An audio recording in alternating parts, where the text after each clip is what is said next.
There will now be an opportunity for silent prayer or meditation.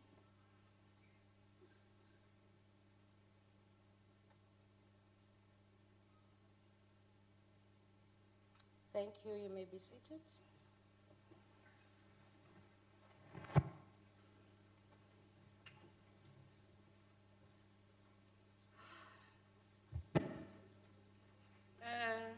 Let me first welcome our guests in the gallery and all the members to this debate. Your presence here is highly appreciated. Thank you very much. I will now ask the Secretary to read the order. Debate on vote number 6, International Relations and Cooperation. I will now invite the Honourable Minister of International Relations and Cooperation, Honourable Dr. Pando, to open the debate.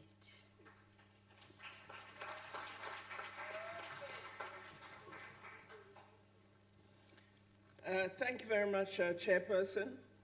Chairperson, Ministers, Deputy Ministers, Honourable Members, Excellencies, Ambassadors and High Commissioners, I'm so grateful for your presence here today. All members of the Diplomatic Corps and representatives of international organizations attending this debate, dear colleagues, distinguished guests, I'm pleased to have the opportunity to report to this House on our progress and activities in the 2018-19 financial year and to indicate our plans for 2019-20. Last year, our department was allocated 6.552 billion to be utilized to advance our agenda for global cooperation. The development of our region and our continent were to be supported by this funding.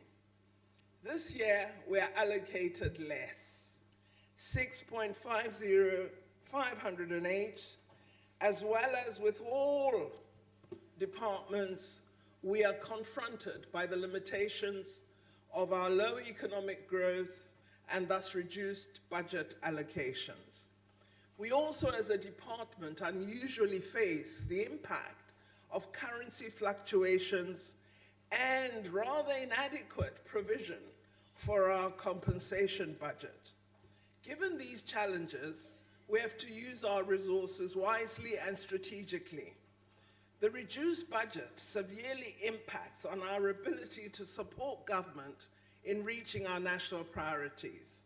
Fortunately, we have an excellent team in DIRCO, and we shall do our best to execute our tasks.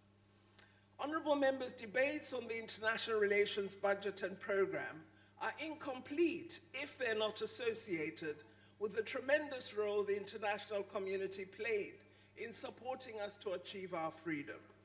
We have in many ways sought to honor these solidarity-based contributions through reciprocating in creating a just world order that has a human face, a face of empowered women and girls, of men and boys free from war, living with human security.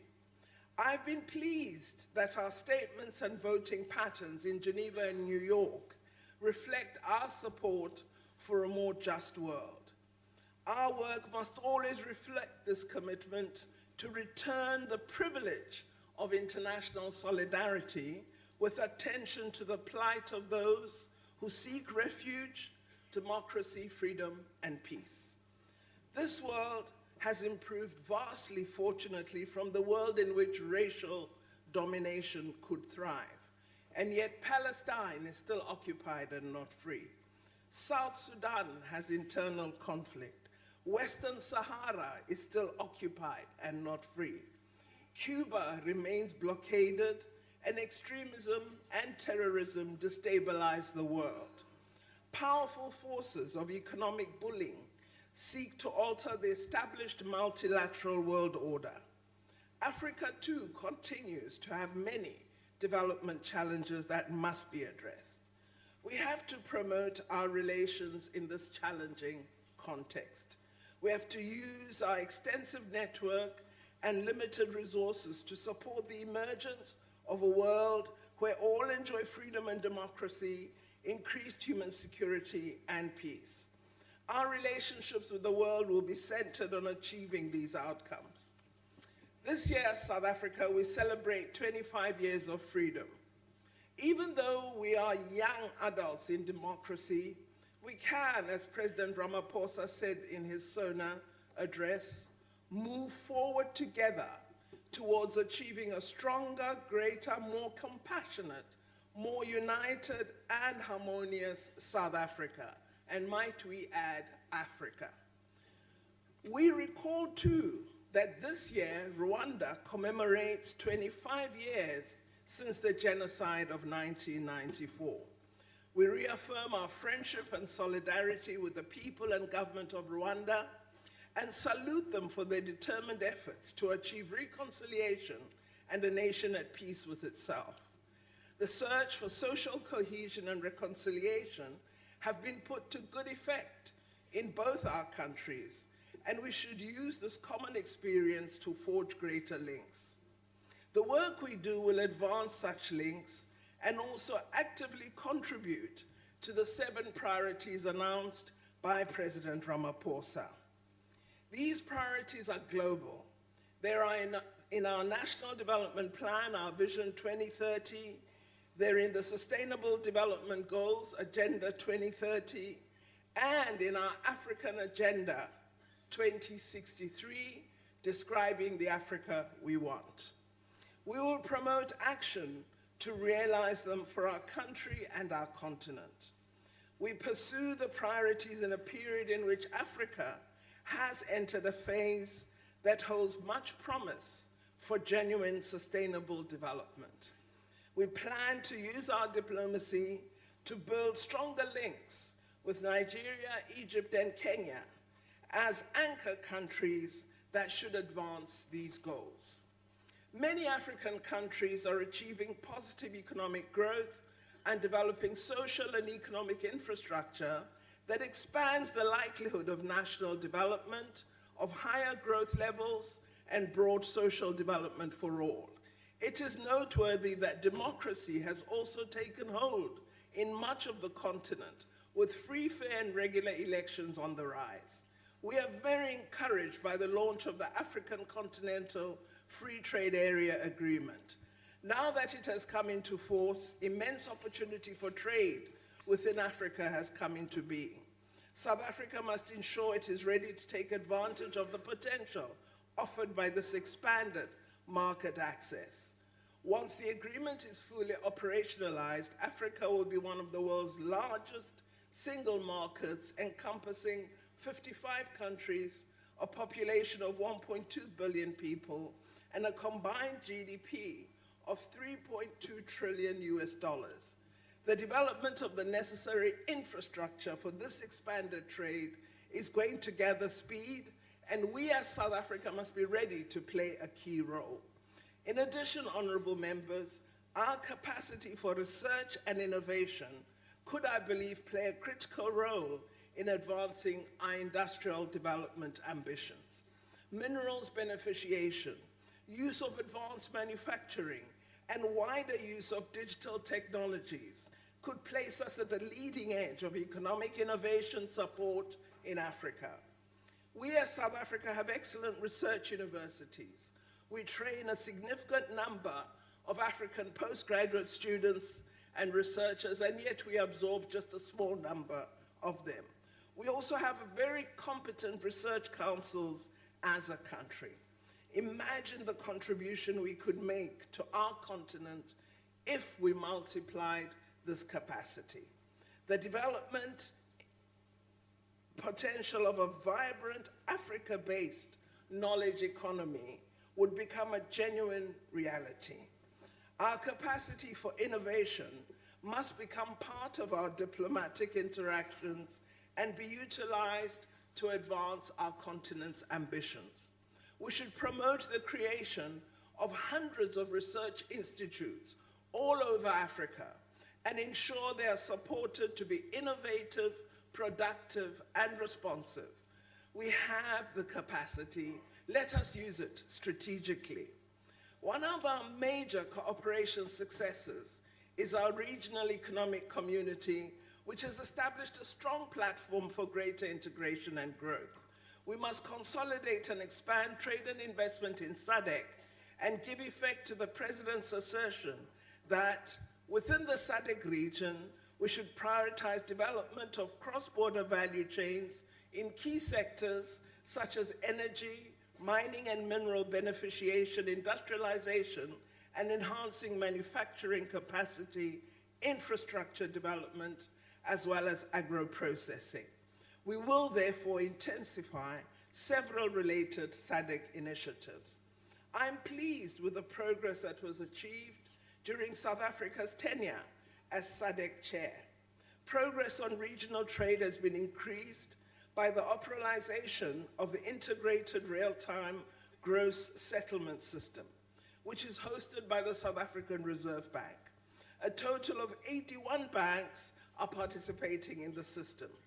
The system aims at establishing a firm platform for increased intra-SADC trade and investment to further strengthen regional financial integration. The SADC cross-settlement system has performed impressively since July 2013, when the system went live, with a total of 1,275,591 transactions settled as at the end of 2018, representing 21 trillion rands, 5.21 trillion rands. The benefits of the cross-border payment system are its efficiency and the reduction in transaction costs. We believe this experience is going to make a valuable contribution to the development of the continental payment system announced at the AU summit in Niger just 3 days ago. A second example is the completion and adoption of the SADC Energy Foresight and Assessment Study for renewable energy value chains. Member states are going to use the recommendations to develop SADC renewable energy capacities. Our Council for Scientific and Industrial Research was tasked to conduct a mapping exercise of potential renewable energy value chains for use by SADC member states. A progress report will be presented to ministers in June 2020. Third, the SADC Engineering Needs and Numbers Study has been concluded, and it will assist in implementing programs for developing enhanced engineering training at national and regional platforms to enable career development and sharing of experience and expertise within SADC. Member states have also been urged to introduce science, technology, engineering, and mathematics at very early stages in SADC education systems to increase the number of students able to take up studies in engineering fields. We also are going to work hard to promote the tripartite free trade area, the Common Market for East Africa, SADC, our Southern African Development Community, as well as the East African Community, in their summit in 2008, agreed to accelerate the program to harmonize trade arrangements among the 3 regional economic communities, with a view to establishing a single free trade area encompassing all member states of these 3 regions. Our country appended its signature on the agreement establishing the tripartite free trade area on 7th of July 2017 in Kampala, Uganda. To date, the agreement has been signed by 23 member countries. We require 14 ratifications to enter it into force. Thus far, we have 3, and we need more. We will intensify our diplomatic efforts aimed at urging other member countries to sign and ratify this important instrument in order for it to become operational.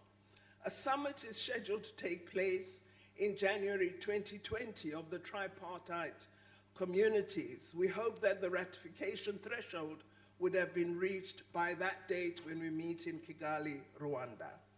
The recent report of Africa's regional bodies submitted at the AU's extraordinary summit in Niger confirmed the critical role that regional economic bodies are playing in our development programs, and particularly in acting on our programs linked to Agenda 2063. Honourable members, I confirm that our commitment to Agenda 2063 remains steadfast. We are honoured to have been selected as the 2020 AU Chair. We are cognizant of the huge responsibility this places on South Africa, particularly the pursuit of the ambitious agenda of silencing the guns by the end of 2020 in our continent. We have a rare opportunity to place this goal on top of the agenda of the United Nations Security Council when we assume presidency of the Council in October this year. The theme for our Council presidency is continuing the legacy, working for a just and peaceful world. It is important to use our tenure at the Security Council and as chair of AU to implement the enhanced cooperation agreement on peace and security as it foregrounds commitment to conflict prevention and to addressing the root causes of conflict. This commitment is the embodiment of the legacy of Nelson Mandela, who during his tenure as president of our country worked tirelessly to advance peace and stability on the continent and globally through mediation and preventative diplomacy. The continued existence of conflicts diverts us away from our goal of peace and development. In this regard, we repeat our call for a total ceasefire in Libya and the pursuit of an inclusive national dialogue led by the African Union. On Sudan, we deplore the recent violence and deaths in that country and welcome the agreement reached by the Transitional Military Council and the Forces for Freedom and Change. This is an opportunity for the people of Sudan to begin entrenching peace and stability. We applaud the mediation efforts of the African Union and IGAD. As South Africa, we stand ready to assist where we can. Our experience in conflict resolution and in drafting a progressive constitution make us a partner genuinely able to resolve complex national problems. Our president has done much to assist the Kingdom of Lesotho as the envoy of SADC. While appreciating the progress reported recently, we implore all the people of the Kingdom of Lesotho to work diligently on the finalization of the necessary constitutional and security sector reforms. We thank former Deputy Chief Justice Moseneke for his work as the presidential facilitator.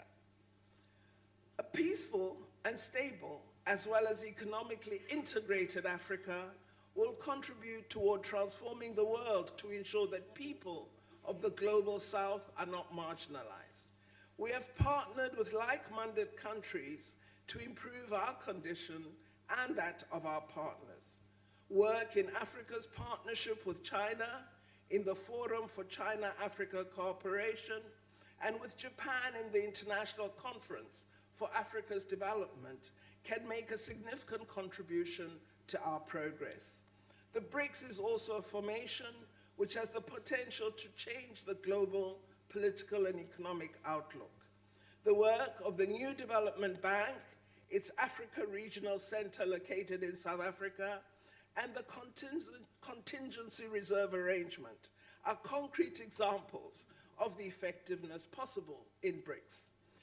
The regional center is focused on providing financial and project preparation support and funding for infrastructure and sustainable development in South Africa, Africa, and we hope in future to other developing countries. In April this year, the NDB approved around $790 million of loans for 3 projects in South Africa. One half of the funding is for Eskom to stabilize our national electricity grid. The NDB and Eskom signed a separate agreement for a $180 million loan to implement an integrated renewable energy project. This is all evidence of the use of diplomacy to address national imperatives.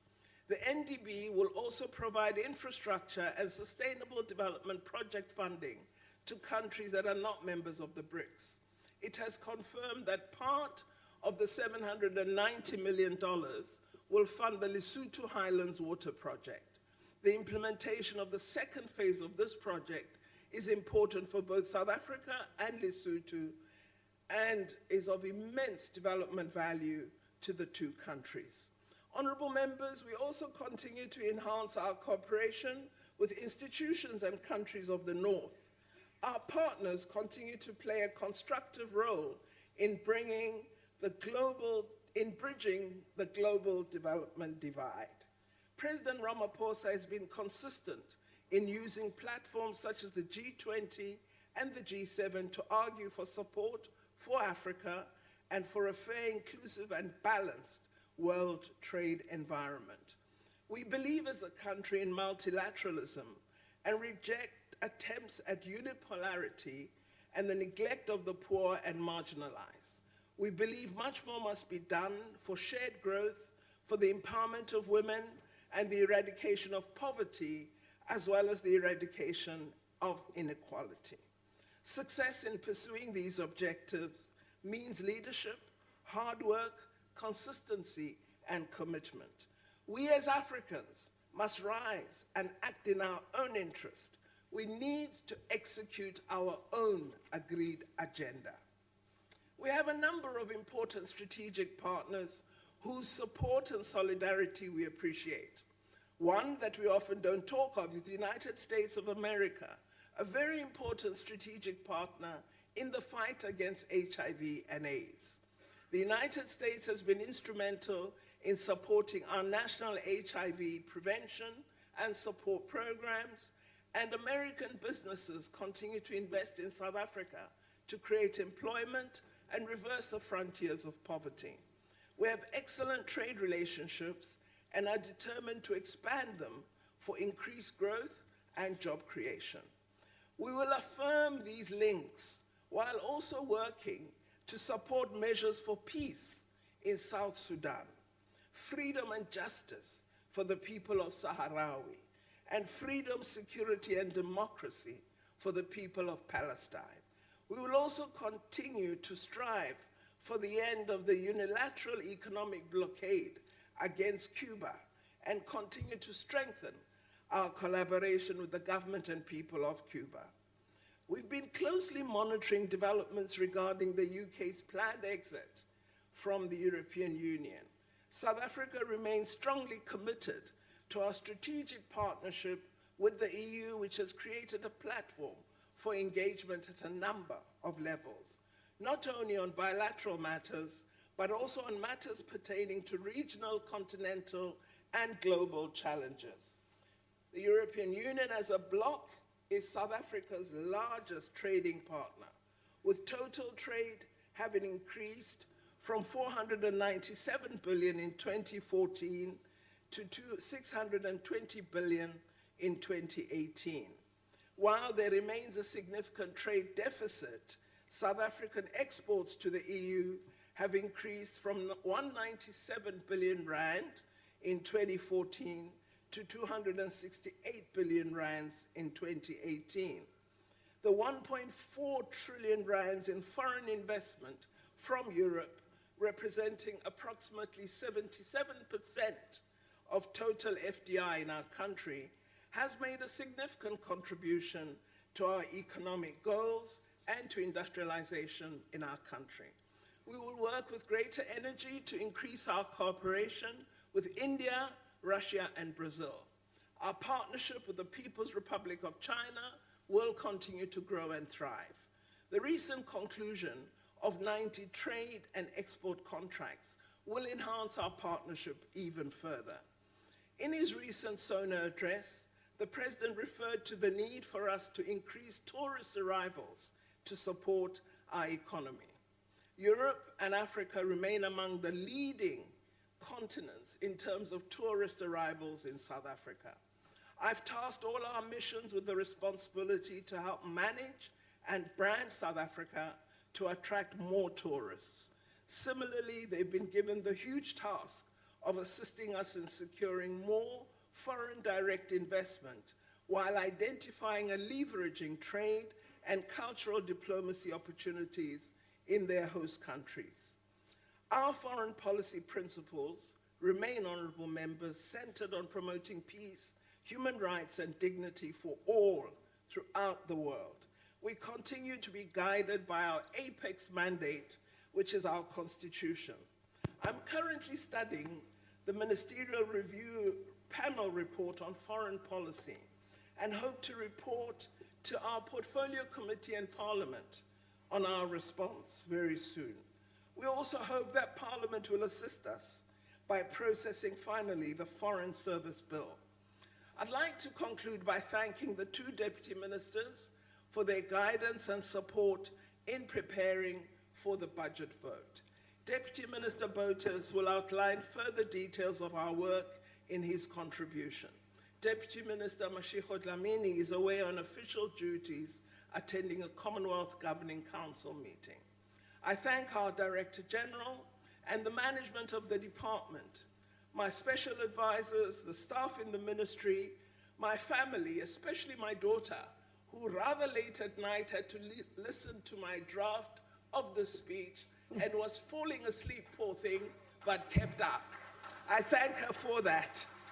Thank Sorry you, to have put you Honourable through that pain. Minister. Let me thank the DERCA team for their role in ensuring that we were ready to provide an overview of our work in this debate. Thank you very much, Honourable Thank you, Chair. Honourable Minister.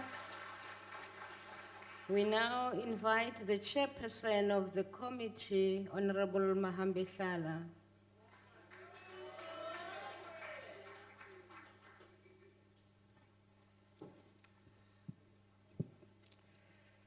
Honourable Chairperson, Minister, Deputy Ministers of International Relations and Cooperations, Honourable members of the portfolio, members of the Diplomatic Corps, distinguished guests, ladies and gentlemen, allow me to greet you. We meet here on a historic day, the 11th of July, the very same day on which our revered Rivonia trialists were rounded up at Lily's farm. As we come to learn from the annals of history, these great heroes were incarcerated for making the world a better place. So today, I start the premise that the world we live in can be a better place. And I say this with great certainty. We need a paradigm shift. Africa should be peaceful, united, and prosperous. After all, it is a continent blessed with all the raw materials from oil to any other natural resource you can think of. It has been said many times that the African is the poorest continent.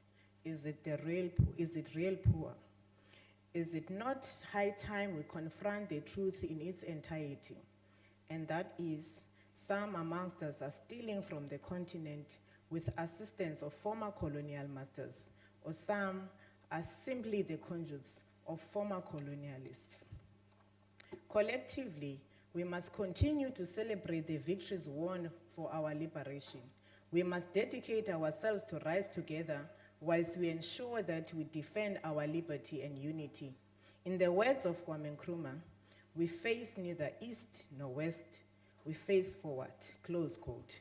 Honourable members, whilst we celebrate and deepen the liberation of our fellow African states, we cannot for one moment forget about the rest of the world. Our own sovereignty is strengthened by our ability to influence the world's outlook on humanity's development in economic terms and the advance of human rights. South Africa in itself is a great testament of the world that if you ignore the human rights of certain groupings or humans in your society, in the long run, you cripple the economic growth of the country. This is one obvious lesson that apartheid taught the world. Perhaps our greatest diplomat, liberation stalwart, and former president of the ANC, Oliver Reginald Tambo, coined it best when he said, I quote, We who are free to eat and sleep at will, to write, to speak, to travel as please, we who are free to make or break a revolution, let us use our comparative freedom, not perpetuate the misery of those who suffer, nor to give indirect aid to the enemy they fight by withholding our own contribution. Honourable Chairperson, indeed, we can't stand aside and watch while our sisters and brothers in Western Sahara continue to be deprived of statehood and complete independence. We must take tangible and decisive steps to ensure that after the sixth administration, we speak of a liberated Western Sahara.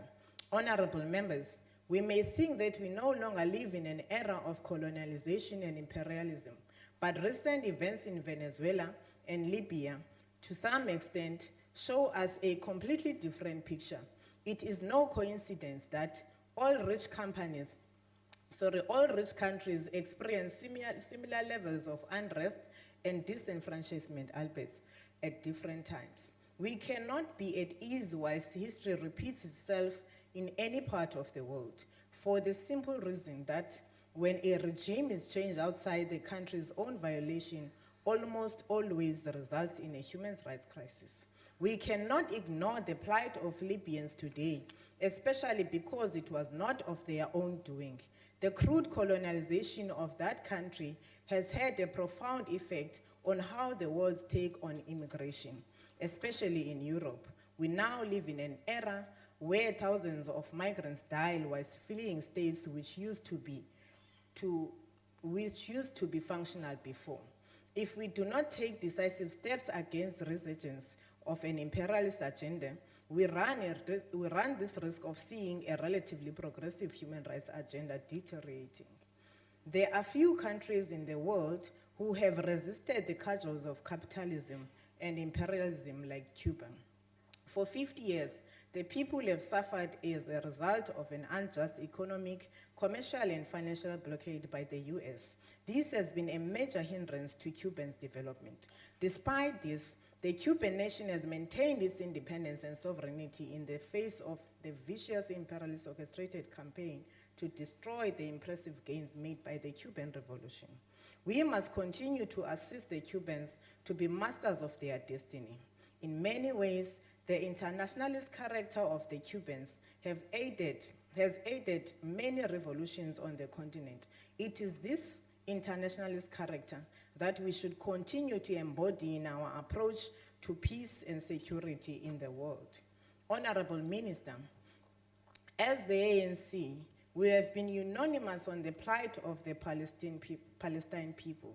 In the Palestinian people, we see ourselves. We see the rightful owners of the land being oppressed, killed, and degraded as human beings. It is an inescapable sense of déjà vu. It is for this reason that the 54th National Congress of the ANC came to the conclusion that boycotting Israel is as justified as boycotting apartheid. We cannot speak in moderation in matters of manifest injustices.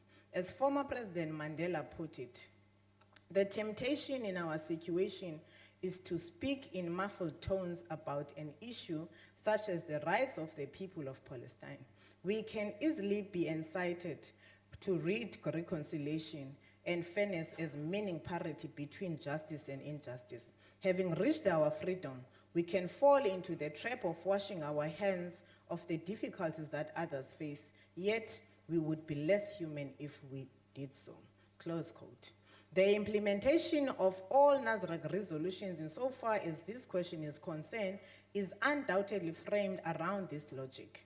The Gaza Strip has become war zone, a site of injustice and the definition of human rights violation. To this end, we look forward to a concise plan on the full implementation of Israel's downgrade. And if need be, we must be willing to go the route of economic embargoes against Israel. Honourable Chairperson, as I conclude with a profound but simple quote by Che Guevara, words that do not match deeds are unimportant, close quote. In other words, House Chairperson, the efficacy of Better Africa, Better World approach will not be judged by what we say, but rather by what we do. International solidarity is meaningless without any real tangible actions. I have no doubt that this budget vote supports an action-based plan. As the African National Congress, we support Budget Vote 6. I wish to thank the officials of Parliament, the Department of International Relations and Cooperation, and the members of the portfolio for assisting us and have a robust debate in all the issues that we have taken as a collective. Thank you very much, Chairperson. I thank you, Honourable Mohammed Shala. Honourable Bergman from the GA. Thank you.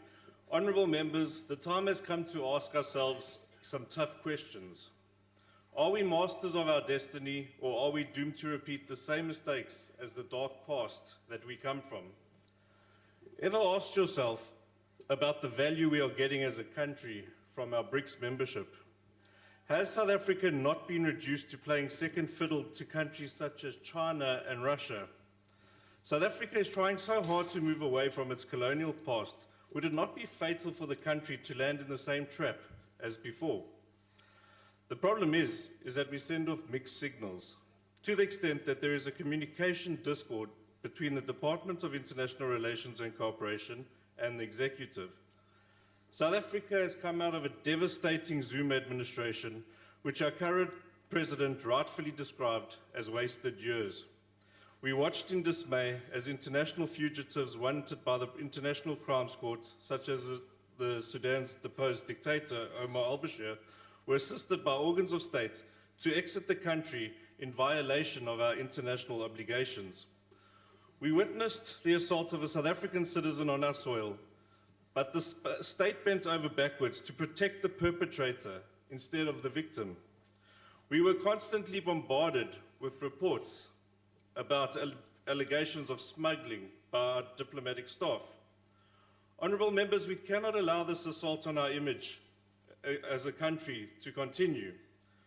Our inconsistency in defending human rights abroad is unacceptable. We only seem to raise our voice on human rights abuse when the offending country is not one of our so-called friends.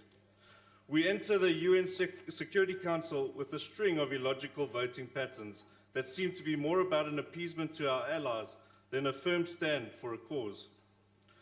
Honourable Minister, I appeal through the chair to you to allow DIRCO to do its job without undue interference from other arms of government. Oftentimes, DIRCO has been called upon time and again to clean up the mess caused by politicians. It is time that the DIRCO committee is given the International Relations Committee is given space to conduct its oversight role unhindered on all the department's functions. What South Africa needs is a predictable and logical international engagement framework that will guide our diplomatic personnel on what is expected of them. Diplomatic staff must know that there are consequences for deviating from the set of code of conduct. Members of the executive must be made to understand that message discipline is a key requirement to successful engagement with our international partners. The era of burdening DIRCO staff with cleaning up the mess caused by motor mouths in the executive should be a thing of the past. Just as we need stability in the country, we also need stability in our interaction with our international partners and allies. A DA government would review all current missions with a view to measuring the contribution to South Africa's development. Whether an increasing bilateral trade or increasing tourism receipts to our shore, any mission that does not measure up will either be closed or downgraded. South Africa's interest and not political considerations will inform our approach to diplomatic engagements with the rest of the world. We must be careful that when we shout for downgrades, that those very same actions that we call for do not cause own goals on our own country in terms of loss of jobs, loss of trade, and loss of technology enhancements. Our role in the AU will be to facilitate the deepening of democratic practice, consolidation of the recently signed Inter-Africa Free Trade Agreement, infrastructure development, and value addition of our natural resources. Gone should be the days where we have to mine a resource, send it abroad, have it manufactured abroad, and then buy that same resource back from another country. We will be unwavering in our condemnation of human rights abuses, wherever they may be. Even as we try to live in the letter and spirit of our Bill of Rights at home, we should fight for the same privilege for oppressed people around the world, and not just in 3 countries as was mentioned by the Minister. Our approach to ongoing raging conflicts across the world should be guided by a firm commitment to justice and the defense of human rights. We should leverage on our international acknowledged conflict resolution reputation to advocate for peace and protection of vulnerable people. It is time that South Africa occupies its rightful role as a beacon of hope for the oppressed. Honourable members, a back-to-basic approach in our engagement with international partners will bring us back on track to fulfill the vision set by our democracy's greatest statesman, that of the late President Nelson Mandela. Let us take a deliberate decision today to refocus the role of DIRCO and ensure that it prioritizes key drivers of change in South Africa, namely that of trade and investment. Honourable Minister, the ball is in your court to ensure that DIRCO becomes a key driver of change both locally and international. It is up to you to position South Africa as a key global player and a country that is ready and open for business. I thank you.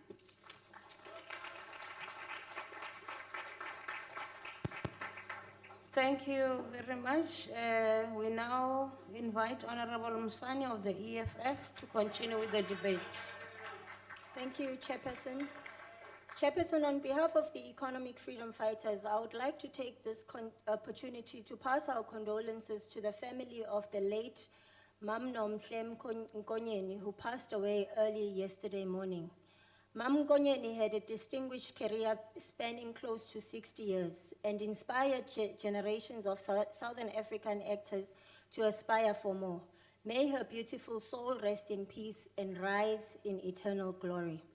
Minister Pandor, as a distinguished freedom fighter yourself, you need no one to lecture you about the critical role played by the international community, particularly our siblings in the African continent, in the Caribbean, our comrades in Latin America, Europe, and the Middle East, in the struggle for liberation in this country. This history ought to underscore the premise of our international relations policy, which must be underpinned by the experience of the international anti-apartheid movement, which was the largest human rights campaign in the world, where people all over the world responded to the oppression of the people of this country and committed themselves to our liberation. They never needed to come here, but they mobilized themselves and held their governments accountable for diplomatic and economic ties they had with the murderous apartheid regime. Today, these historical lessons should constantly poke our conscience and international relations approach. We must ask ourselves if we have remained true to the values that underpinned our liberation struggle, and if we have not betrayed the hopes of millions who sacrificed their own Tanzania, Nigeria, Cuba, and Angola. Today, we live in a global community where imperialism is raising its ugly head, again through economic manipulation of the less developed countries. The US trade embargo on Cuba, the shameless attempt to remove Nicolas Maduro in Venezuela, the constant undermining of the rights of the people of Haiti to choose their leaders, the deliberate destruction of Iraq and Syria, the unforgivable assassination of Colonel Gaddafi, the destabilization of Congo, all these and more tell us that the forces of imperialism will never rest until they have sucked the last drop of blood from developing countries. It is for this reason that we need our international relations approach to be embedded on the principle of Pan-Africanism and progressive internationalism. We must be driven by solidarity with the oppressed and the exploited in the world. We must understand that we will never be completely free until there is democracy and peace in Congo, until the people of Libya and Sudan have full control of their natural resources, until the people of Palestine are free from the oppression of the apartheid of Israel. Above all, Minister, we must be unapologetic about the Pan-African nature of our international relations approach. We have unfortunately lost our moral and strategic voice in the continent, and therefore unable to provide leadership for the regeneration of Africa. As we take our non-permanent seat at the UN Security Council, we must agitate for tangible reforms of the Security Council and remove the veto powers of the 5 permanent members of the Security Council. The world is far bigger and more complex than the 5 countries who have the power to veto any decisions taken by the UN.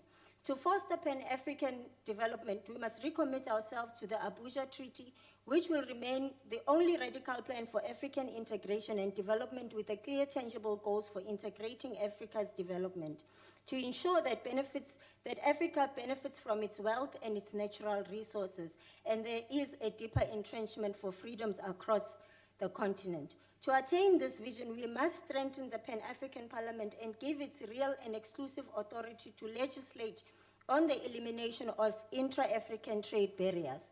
We must applaud the bringing into force of the African Continental Free Trade Area, which seeks to eliminate trade barriers between African countries. We must, however, emphasize that the trade and movement of goods within Africa must be for African-produced goods. This must emphasize the local production and beneficiation of goods in Africa. African mineral resources must be processed in Africa to create jobs in Africa. In the midst of all this, President Ramaphosa has had nothing to say about the Pan-African development. He did not even mention anything about Africa in his State of Nation address. The continent looks up to South Africa because of our relatively advanced capitalist economy, even while the economy serves minority, with the rest of our people languishing in poverty. Lastly, we need to work towards the African isolation of Botswana, which has been a home to an imperialist military base, and fight for progressive reforms within Botswana, which should involve the people of Botswana. Fight for democratic political reforms in Eswatini, including the political and economic isolation of the monarchy, until there are meaningful political changes and tolerance in the country. Protect Zimbabwe from imperialists, threats and sanctions, ensuring Zimbabwe is self-sustainable and that the land remains in the hands of the Zimbabweans. Honourable Minister, we reject your budget. Thank you, Honourable Msane. Honourable Shango, the IFP. Babu Shango, angakujwayeli ufika masinya kangaka la ku-podium. Honourable House Chairperson and honourable members, at the outset, the IFP wishes to welcome Minister Pando and her team to DECO, and we wish her well as she carries our hopes, dreams and aspirations to the world as Tswane's top diplomat. Honourable Minister, I was very happy when you spoke about world bullies and world bullying. On Saturday, I had the privilege of attending the birthday celebrations of His Holiness the Dalai Lama in Pretoria, which was hosted by his office here in South Africa. The shirt I'm wearing was given to me then as a reminder that we as South Africa, the land of the free, should be refuge of those who are world oppressed. And so when Minister, we must reflect therefore on the decisions we took not to grant the Dalai Lama a visa, as a reminder that we should never walk away from human rights. As we speak about Western Sahara, which I support you fully, Minister, and on the issues of Israel and Palestine, ensuring a lasting solution, the two-state solution, we agree with you, Minister. Equally, Minister, we must speak about the big bullies, China, and its one China policy and what it is doing and wreaking havoc for the people of Tibet and Taiwan, who themselves also want their freedom and democracy and universal suffrage. So as India was able to stand up and give home to the Dalai Lama, We too as South Africa must be able to trade with China without negating our human rights outlook. You speak about Minister Sudan, and whilst we are happy at the developments, the fundamental question becomes, where was South Africa when we allowed Omar al-Bashir to escape South Africa? We chose not to stand with the people then, and as we choose to stand with the people now, let us not make the mistake of walking away again from human rights. That was the irony, of course, what the minister said. Honourable Minister, we fully understand that yours is not an easy task, given the current political and socio-economic climate that South Africa finds itself in. And we all agree that foreign investment is critical for growth, productivity, and competitiveness. This country remains weak in terms of its integration into global trade systems and value chains, and this reduces the critical access that is required for our domestic enterprises to access foreign markets. It additionally makes imports, which include tech-intensive capital goods, more expensive. Chairperson, foreign direct investment is wary of South Africa, and in all fairness, why shouldn't it be? The land question has not been resolved, infrastructure and public services poor, bureaucracy is high, corruption is rife, and policies and regulations change on an almost daily basis. There is no certainty, and this will in no way, shape, or form inspire foreign investment. One must only look at the volatility of the rand and to the effects of policy uncertainty. International migration, although necessary to attract international skills, is difficult, and you'd only have to walk just across the road from this very chamber to our IFP offices and the many Home Affairs and DECO offices in South Africa to see the number of problems with visa applications we are trying to assist with in respect of applications being made at our embassies abroad that are now either lost or languishing in the system or being denied in error. The interface between the Ministry of DECO and Home Affairs must be thoroughly scrutinized and its problems identified and the entire process re-engineered. Fast, accurate, and efficient must be the mandate in this respect, and in all respects if we wish to be competitive and attractive to foreign markets and individuals. Additionally, to South Africa's credit, and for the third time in 12 years, we have been elected as a non-permanent member of the United Nations Security Council for 2019-2020. In this regard, the reforms of the United Nations Security Council, Honourable Minister, must not be negotiable. These must be celebrated, but further we must build upon these and strengthen them for South Africa's benefit, the region and the continent, and in all the multilateral fora in which South Africa is a part of. In conclusion, we must also prioritize climate change and mitigate, adapt, and develop resilience to the same, and we must stand against human rights abuses wherever they may occur in the world without cherry picking. South Africa must be a leading light, not only to the continent, but also upon the global stage in respect of the advancement of human rights and the condemnation of the abuses thereof. Honourable Minister, the IFP supports your budget vote. And in conclusion, let me say, we speak of budget cuts, let's also reduce the high number of foreign missions, and the process of rationalization in that respect must be fast-tracked. I thank you. Thank you, Honourable Sengwa. Honourable Dr. Mulder from the FF+.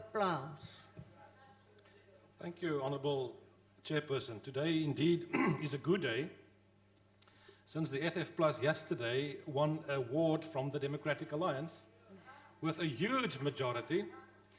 The Freedom Front Plus won that award with more votes than all the other parties participating combined, and that just indicates the swing towards the Freedom Front Plus continues, be that as it may.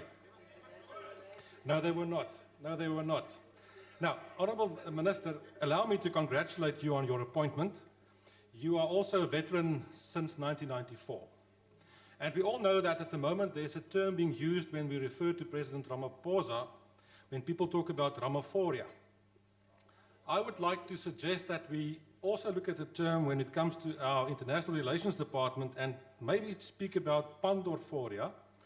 And what I mean with that is, I think we have a chance, we have an opportunity, we've got a window. We can continue as we've done in the last couple of years and parliaments or we can turn a new leaf in this department, and I would like to appeal to you to consider that. When Mr. Ramaphosa, our president, refers to 9 wasted years, no doubt it must have had a huge impact on our international image as well. And the challenge, Honourable Minister, in front of you and the department, and I think is a very important challenge, is to restore South Africa's gravitas and our image in the world in terms of foreign relations, because I have no doubt that the last 9 years did have a strong impact on our image internationally. That's what I mean.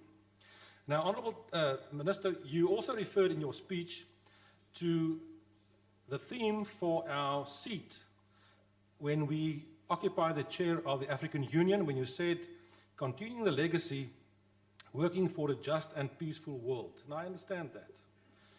And I've heard in your speech today, you twice referred to the Palestinian question, and some of the other colleagues as well. But I did not hear you say that you are still, and the government is still committed to a 2-state solution, and that you are committed also to respect the self-determination of the people of Israel, as well as their right to security. And I think that's very important, and I think we should say that. I would like to hear that from you. Honourable Minister, you said basically when you addressed the personnel of the Department of Foreign Affairs recently in June, you said, I believe in values and ethics. I also abhor corruption as well as those who abuse others. And I understand that and I support that. My problem is that in South Africa we've become a country without consequences, no consequences. And I want to refer you to 2 instances. I have to do that. I refer you to the utterances by our ambassador in Denmark. And we all know what happened there when the Honourable Ambassador, Zinzi Mandela Ntongwane, when she basically said, and I'm quoting that in Afrikaans, she said, White South Africans have stolen the land and they are uninvited guests who have been invited to come and talk here. And then further she said they are rapists who came off of Jan van Riebeeck. However, since then, she continued. She once again went ahead with further tweets that are extremely offensive to South African citizens, and I really implore you that we cannot act in that way. Since then, her appointment has now been extended till the end of the year. Now, I understand that that's a decision that needs to be taken in terms of all our ambassadors where there's a change in that regard. But with all due respect, I think this is a case where we could have done it differently and we should act. The second one deals with our ambassador to the Netherlands, the Honourable, our ambassador, Mr. Kolwane. We all know the facts. Everything in terms of the reality points to his involvement in the landing on the Waterkloof Air Force Base when the Gupta family came here with a little wedding excursion. And what happened to him? He was suspended for 2 months, and then he was promoted and appointed as an ambassador to the Netherlands. Currently he's in front of the Zondo Commission. But clearly, Madam Minister, this is not the situation that we can tolerate, and I would implore you to take steps in that regard. In the few seconds remaining, a couple of members have mentioned that already. It's nice to have. There are differences between nice to haves and what we can afford. It's good to have our representation across the globe. I understand that. But I'm afraid that because of economic reality and in terms of priorities, we simply cannot continue in that vein. And I know that you will address those issues with the assistance of the department, as well as the assistance of the Treasury. But in the interest of South Africa, I implore you to look into that as soon as possible. Thank you very much. Thank you, Honourable Mulder. The next speaker is the Honourable Deputy Minister of International Relations and Cooperations, Honourable Member Botha. Thank you very much. Honourable Chairperson, our Minister, Dr. Pandor, other ministers, deputy ministers present, our Portfolio Committee Chairperson and honourable members of the House, our Director General, Your Excellencies, Ambassadors, High Commissioners, members of the Diplomatic Corps, and representatives of the international organizations, leaders and members of civil society, distinguished guests, comrades and friends. We are proud of our past and confident about the future. We are proud of our freedom fighters who did not flinch, who did not submit, and prosecuted our freedom struggle for a just South Africa and a noble world order. Today we salute the Revolutionary Trailers, Nelson Mandela, Walter Sisulu, Govan Mbeki, Raymond Mhlaba, Ahmed Kathrada, Lionel Bernstein, Bob Hebel, Arthur Goldrich, Andrew Malangeni, James Cantor, Dennis Goldberg, Harold Wolpe, and Ellis Motsoaledi, some amongst who were arrested on this exact day 56 years ago in 1963. The Revolutionary Trailers, Honourable Chairperson, made a choice to fight for the achievements of the provisions of the Freedom Charter, which contain a clause stating that there shall be peace and friendship. The Freedom Charter argued that South Africa shall be a fully independent state which respects the rights and sovereignty of nations. Point of order, Chairperson. On what point of order are you rising, Honourable Member? Chairperson, yesterday we had requested that other official languages be covered as well, but we only seem to find English. Is it so? Yeah. Okay, let me request that they work on it. They will do that. And I'm sorry for that, but I think it will be rectified. Continue, Honourable Borders. Thank you very much, Honourable Chairperson. The Freedom Charter argued that South Africa shall be a fully independent state which respects the rights and sovereignty of nations, shall strive to maintain world peace and the settlement of international disputes by negotiation and not war, and that peace and friendship amongst all people shall be secured by upholding the equal rights, opportunities, and status for all.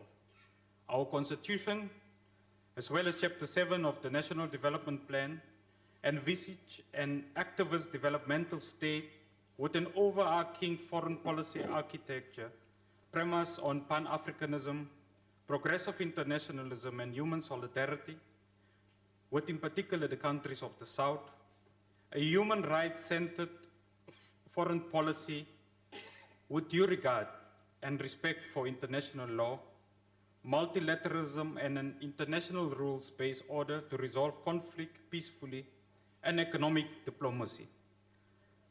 The Department of International Relations and Cooperation's mission is to promote South Africa's national interests and values and the African Renaissance, and to create a better world for all. Our national interest, ladies and gentlemen, is to eradicate poverty, to confront joblessness, and to reduce inequality. Our value proposition is to construct a better Africa and a noble world, a new world order. When we pause to reflect on what needs to be done, we recall Nelson Mandela, who inspired us, and I quote, "We owe it to all the peoples of the continent to ensure they see in us not merely good leaders, waxing lyrical about development, but as front commanders in the blast furnaces of productive investments and visible change," unquote. African unity and international solidarity is integral if we wish to accelerate our economic diplomacy. Moreover, Patrice Lumumba was unambiguous in asserting that African unity and international solidarity are no longer dreams. They must be expressed in decisions. Our concrete expression as it relates to South solidarity is through the African Renaissance Fund, where we committed more than 770 million rand for projects that are currently under implementation from previous financial years. These projects, Honourable Chairperson, include, amongst others, humanitarian aid, conflict resolution, peacekeeping, post-reconstruction and development projects. Countries that have benefited, including Namibia, for drought relief, emergency food assistance to the Kingdom of Swaziland, and emergency humanitarian assistance for the Sahrawi refugees.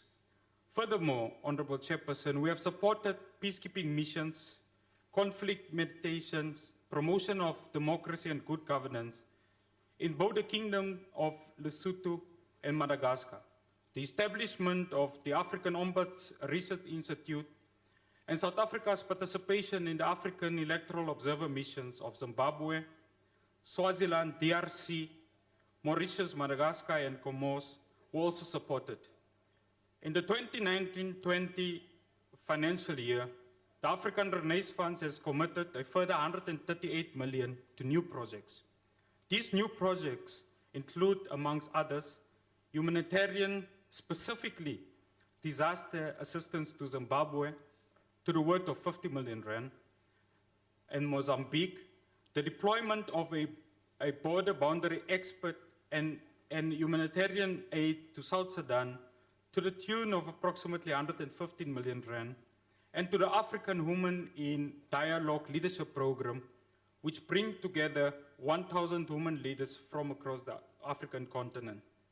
We will continue to support electoral observer missions in the forthcoming elections across the continent and strengthen electoral training support, democratic institutions, and institutions as it relates to good governance is concerned. House Chairperson, we draw inspiration from Che Guevara when he defined what a revolutionary and a comrade is, and he said, and I quote, "If you tremble with indignation every time that an injustice is committed in the world, then you are a comrade of mine," unquote. To solidify our posture on progressive internationalism and revolutionary solidarity, we approved already in 2015 an amount of 350 million rand as a means of economic assistance package to the people of Cuba. We will continue to strengthen our bi- and multilateral cooperation with Cuba, which includes others, amongst others, skills transfer, development assistance and trade. We will continue to increase our trade with the regional economic organizations, and we remain steadfast in our call to end the unjustified and unjust economic blockade by the United States of America against the people of Cuba. Chairperson, we remain concerned about the humanitarian crisis in Venezuela, and we call for a peaceful solution to the crisis, and we call that all development assistance provided must be through international recognized humanitarian organizations. As a country, we will ensure that the African continent and the global South remain on the agenda of BRICS, IPSA, and the Indian Ocean Rim Association. Our national interest and the interest of the global South remains the driving force behind our membership in these noble formations. Honourable Chairperson, through our bilateral, regional, and multilateral relations, we will work with our European counterparts to address mutual geopolitical global challenges. This includes the rise of extremism, terrorism, right-wing populism, narrow nationalism, neo-fascism, xenophobia, racism, anti-Semitism, and migration. We believe that these challenges are not unique to Europe and are instead the effects of the failure of neoliberal internationalism that has taken root over the past 3 decades globally. We will therefore commit ourselves to work and build an alliance with like-minded countries in the North to push back the threat to multilateralism, the question of climate change denialism, and political interference in the sovereignty of countries. There are more than 2,000 companies from the Americas and Europe operating in South Africa. Many countries in the Americas and Europe allocate significant funding to technical exchanges, collaboration in the field of science and technology, and other vocational training. It therefore holds, House Chairperson, that there's a significant potential and interest in collaboration and probable collaboration on the Fourth Industrial Revolution programs. Whilst we believe that our future economic growth opportunities are in the South, currently, as the Minister have indicated earlier on, the EU countries collectively remains our largest trading partner.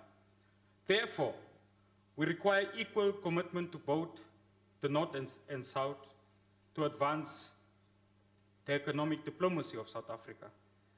In particular, South Africa will continue to engage with North America as an important region for trade, investment, tourism, technological transfer, health, and education cooperation in pursuit of our national priorities.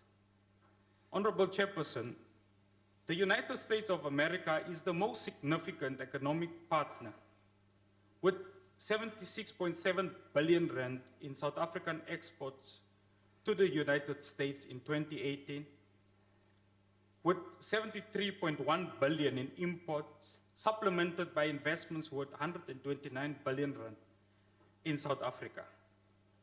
There will be a continued focus, therefore, to work with partner departments and our friends and partners in the USA on removing the impediments to South Africa's value-added exports to the United States under the African Growth and Opportunity Act. The attraction of higher level of FDIs from the United States will be a key focus to secure increased support for the President's investments drive, including for the follow-up investment conference to be held in November 2019. Aligned with the national objectives as identified by President Ramaphosa in the SONA, South Africa will receive in excess of $915 million in development cooperation from the United States in 2019. In the area of health, that will be further complemented by a funding allocation from the USA to an amount of $730 that will be directed $730 million that will support antiretroviral treatment. Honourable Chairperson, to illustrate the strategic and significant role our missions play in the reconstruction and development of our country, I wish to cite the work of one of our missions. In Germany, our economic diplomacy has resulted in the increase of South African exports from 125 million in 2017 to 133 million in 2018, translating to an 11% increment. We have further increased our export orders for beverages, fine food and meat to 893 million and 372 million in orders for fruit and vegetables in 2018. In the automotive industry, Germany, through BMW, Mercedes South Africa, and VW South Africa, have been able to increase the human capital development to enable South Africa to produce higher quality vehicles, parts and accessories to the same standard of Germany. Importantly, House Chair, we are now part of the global manufacturing supply chain, which makes South Africa an exporter of high quality products. I wish to thank our dedicated Ambassador Stone Zizana for his excellent work in this regard, and our appreciation is extended to all heads of missions and the staff for their commitment and devotion to promote our country abroad. President Ramaphosa has been unequivocal that, I quote, the current generation of youth has therefore chosen as its mission the attainment of economic freedom, unquote. We should therefore maximize our resources in the Department of International Relations and Cooperation to break the intergenerational poverty and maximize the democratic youth dividend. In this regard, Honourable Chairperson, we wish to commit DERCO to expose our young people to the diplomatic world and will announce a more pragmatic program in this regard on the United Nations International Day of the Youth to be convened on the 12th of August 2019. We will equally so continue to provide consular services to our vulnerable youth who, because of their socioeconomic conditions, became exploited by drug traffickers and ended up in foreign prisoners, particularly the girl child. We will do this, Honourable Chairperson, in line with the Vienna Convention. Ladies and gentlemen, as I conclude, the President of the Republic of South Africa has detailed his better vision for South Africa, for Africa and the world, and was inspired by Dr. Mia Jameson, the first African-American female astronaut who inscribed that we should never be limited by other people's limited imaginations and that we should continue to dream and reimagine a world free from poverty. Thank you very much. We thank you, honorable member. Before give it Before I call upon Pastor Mishwe, Mhlonishwa Langa. Ikhona Honourable, translation we have a translation in Gunus, number 5. the Zulu in number 5. Sotho. We have a Spade, number Sotho 7. Spade I think you are on now number okay. 7. I think Thanks. now we are all right. Ubabu Mishwe Honourable from the Mishwe ACDP. from over. Thank you.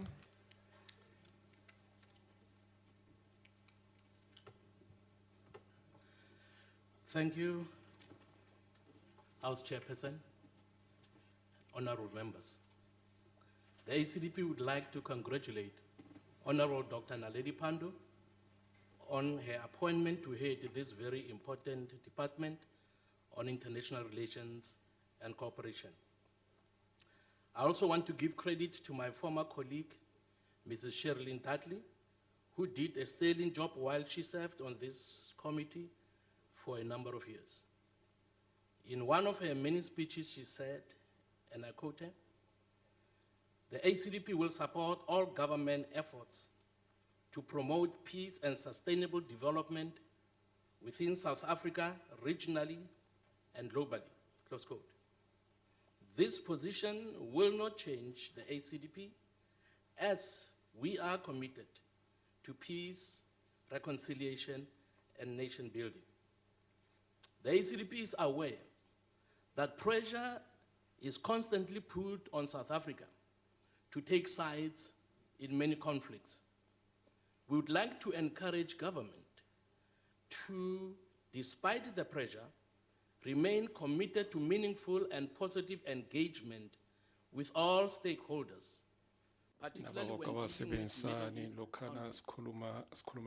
Government should attempt to not only remain impartial at all times, but also to convince those in conflict that peaceful negotiations are the only way to restore peace, reconciliation, and stability in their land, and we hope will ultimately bring them prosperity too. Our peacekeeping forces have, to date, managed to remain impartial in the missions they've undertaken on the continent, and for that, we are grateful.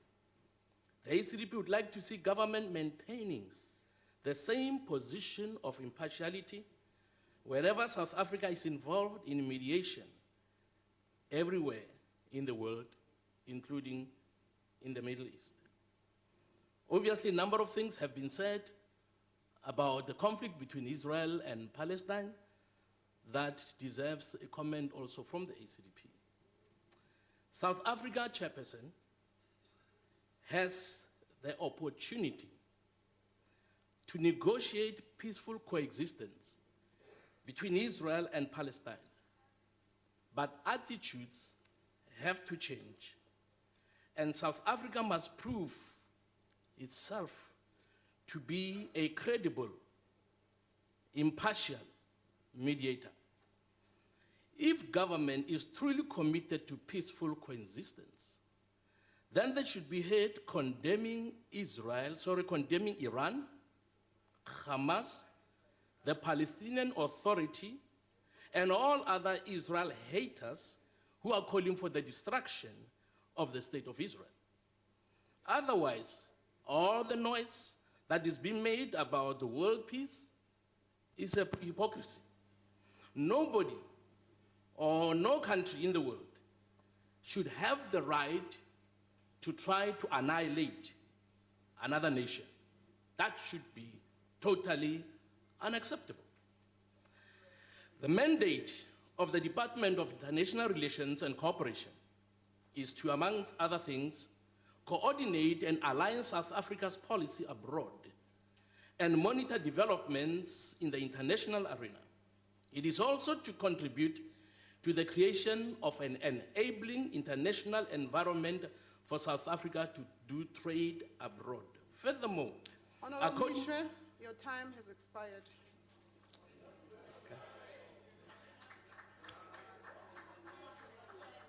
Thank you. We now call upon the Honourable B. Swart.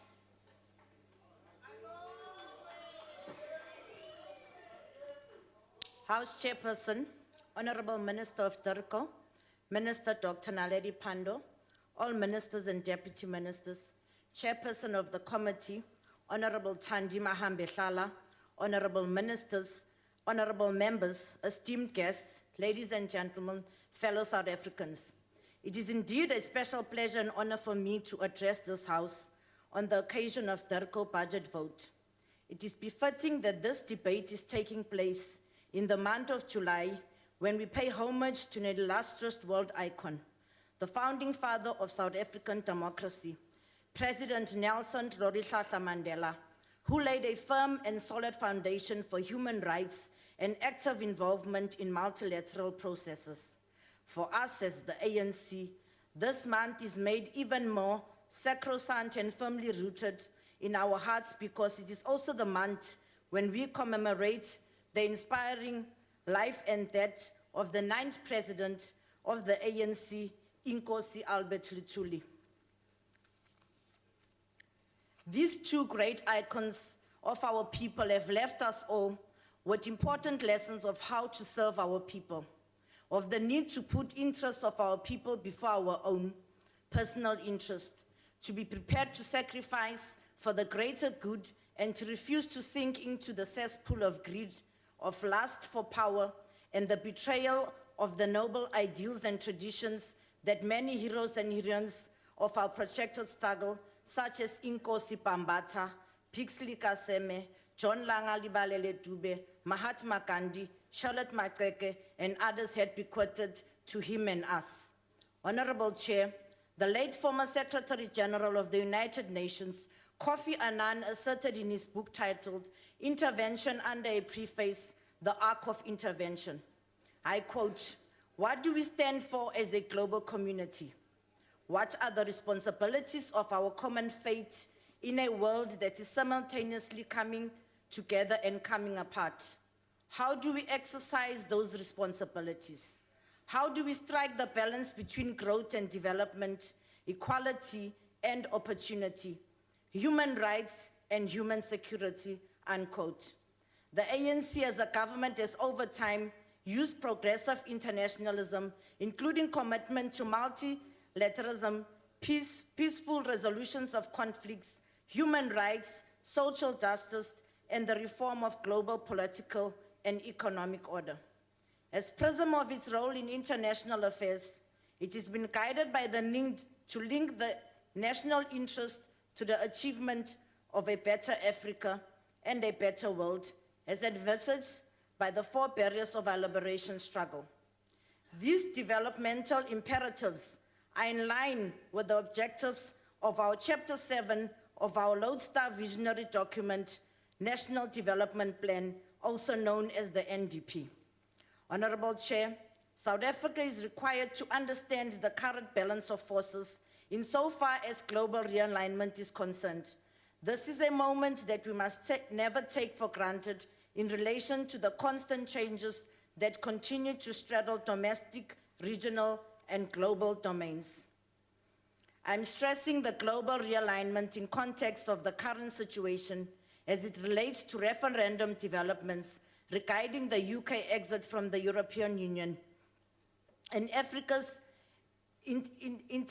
intentions and conflicts which continue to be on the rise. We must deepen our collective understanding about the associated implications of such developments.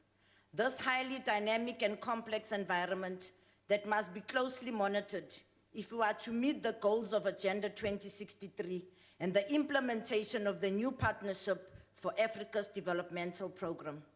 It remains in our interest to continue to work with partners such as European Union and countries of North America to ensure the continued consolidation of the relationship with South Africa's bilateral. These regional partners in America and Europe will promote partnerships with international priorities such as infrastructure, information, and communication and technology industrialization and water and sanitation. The NDP acknowledges that only about 10% of African trade is within the continent, compared to about 40% in North America and about 60% in Western Europe. Honourable Chair, it is our firm belief as a portfolio committee that South Africa as an emerging economy continue to grapple with the large majority of Africa's role in the EU, in its populace that lives in poverty. It is against this backdrop that South Africa's role in the EU as the largest trading partner in Africa should be able to utilize the strategic partnership in promoting trade, investment, tourism, technology transfer, education and health cooperation for the realization of our national objectives. We are looking forward to the impact of the investment drive that our president is driving with a special envoy team to attract more foreign direct investment in the country. This will go a long way in growing our economy, in turn create jobs, particularly for young people. We must be aggressive and radical in promoting South Africa's brand in the interest of attracting more investors in the country. We are hopeful that the next round of the President's investment drive for the conference in November in 2019, as already announced, is a welcome boost already to the country's economy. Honourable Chair, let me hasten to congratulate South Africa for being afforded an opportunity of a seat in the United Nations Security Council for the period of 2019 to 2020. We further welcome the expression of confidence by our counterpart in the AU who have elected us as the 2020 AU incoming chair. It is our hope that these seats will help us as a country to advance and drive the vision enshrined in our National Development Plan, which posits that South Africa seeks to build strategic partnership for development in order to realize our national priorities, including contributing to peace and prosperity across the continent. We welcome the call by the Minister to all the missions abroad, in particular, our mission in the US, should indeed work around the clock in removing all the impediments to South Africa's value-added exports under the African Growth and Opportunity Act, AGOA. Honourable Chair, it is worth reminding ourselves that South Africa is a signatory to many international conventions and global partnerships, which are not limited to the UN Charter, but inclusive of sustainable development goals. These conventions enjoin us to work through sustained efforts to promote strategic relations with countries of the North, among others. These conventions and partnerships represent a moment of ushering a new dawn, wherein our country can respond to the problem statement of South Africa and reposition herself once again to reclaim space in the global arena. In conclusion, we are looking forward to the conclusion of a medium-term strategic framework of 2014 to 2019 that will form the basis of the 2015 to 2020 revised strategic plan. The African Union Master of Roadmap on practical steps on silencing the guns in Africa by the year 2020. African Union Agenda 2063, as well as the Blueprint for Sustainable Development Goals. UN Agenda 2030 for Sustainable Development and global partnerships with strategic formations and countries of the North are essential vehicles in driving our international relations political agenda for this term of office. This will position South Africa in the world as asserted in the opening statement of the Chapter 7 of the NDP. We are Africans, we are an African country, we are part of our multilateral national region, we are an essential part of our continent. Being Africans, we are acutely aware of the wider world deeply implicated in our past and present. God bless Africa, God bless South Africa. The ANC supports this budget. I thank you, House Chair. Thank you, Honourable Member. We call upon Honourable M.A. Sheikh Imam. Thank you, Honourable House Chair. The National Freedom Party welcomes the report of the Department of International Relations. Honourable Minister, allow me to congratulate you on your appointment as Minister, and I am quite certain that this department is now in very good hands. Minister, let me start off by talking about our participation in some of the international structures, and one such structure is SADC-PF. Now, SADC has got two sides to it. One is the heads of state and SADC Parliamentary Forum. And I think it's one of the matters that you need to look at whether it is really serving the intended purpose, SADC. We spend a lot of money. We go there twice a year to different parts of the region, and we need to look at where it's really serving the interest of our people, particularly in the country and in the region. So I'd leave that in your good hands, Minister, that you look at it. I think the issue of the leasing of the premises has been going on for many, many years. And the question that arose was, should we rather be purchasing these properties since they are going to be there for long term rather than leasing them? But I think your department is dealing with that issue. The issue of Palestine now, you know, Chair,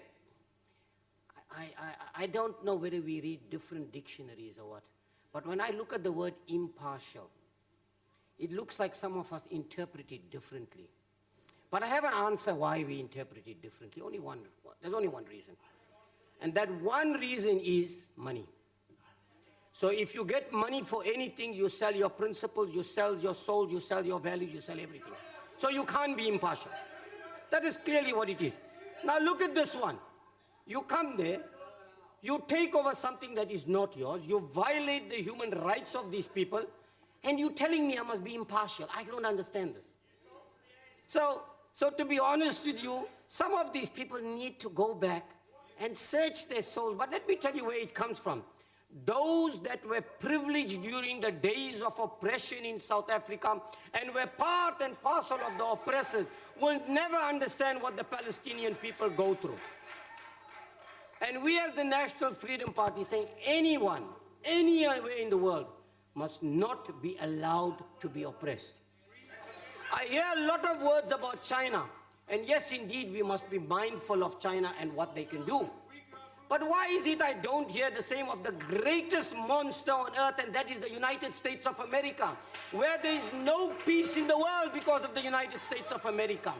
Wherever there's trouble, it's United States. Wherever there's disease, there's United States. Where there's war, there's United States. But nobody wants to say anything. And they talk about impartiality. Now, this is a sick joke as far as I'm concerned. I think they need to have their heads red.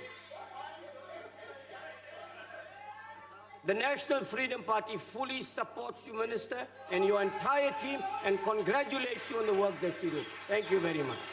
Thank you, Honourable. Long live Sheikh, long live. Order, Honourable members. Order, Honourable members. We now call upon the Honourable D. Muela to take the debate forward.